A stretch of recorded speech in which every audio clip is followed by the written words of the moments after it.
Elim Barışım fondga kayrıldı gele Salamat Mektepke Çeyinki Bilim Beri Uyumu bizge alma, kuruma, köçötlerini bizge mına Elim Barışım baldары gelip bizge egip berip bularga bir adamga bir köçöt attı aksiya menen bizge egip berip bularga çoğun razıçılığımızды bildirебиz. Bizden Baldar Bakçasının cemaatinin atından çoğun razıçılığımızды bildirебиz. Bular daim eldin kerek jaragına jaragan baldardan bolup istep jüre berişini kalayбыз. Çoğun razıçılığımızды bildirебиz. Rahmat sizlerge.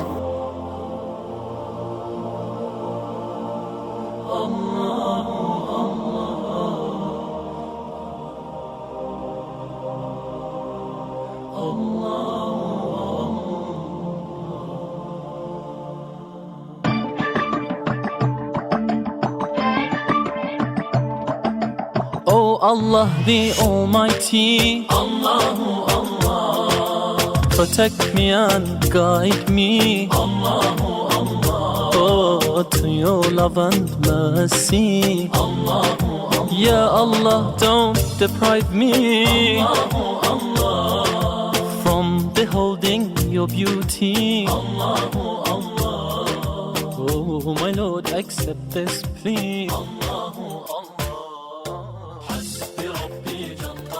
Assalamualaikum урматтуу биздин кайрымдуу достор, кайрымдуу мекендештер, өзгөчө биздин демөөрчүлөр, силердин колдооңуздар менен бүгүн Аран районундагы Төлөкөн айылындагы Саламат балдар бакчасына дагы мөмөлүү курма жана алма көчөттөрүн ыктыярчы жигиттерибиз менен биргеликте тигип отурабыз. Албетте силердин демөөрчүлүгүңүздөр менен буйруса ушул мөмөлүү дарактарыбыз, мөмөлүү көчөттөрүбүз дагы ушул балдардын кубанычына, балдарыбыздын керегине жарап калат деген чоң ниетте эгип жатабыз. Өзгөчө ыраазычылык ушул ыктыярчы жигиттерибизге буйруса бүгүнкү күнү 2 бала бакча пландалгандыгы үчүн бир аз кеч калып кеттик, бирок кечке жетпей эсен аман отургузуп алдык.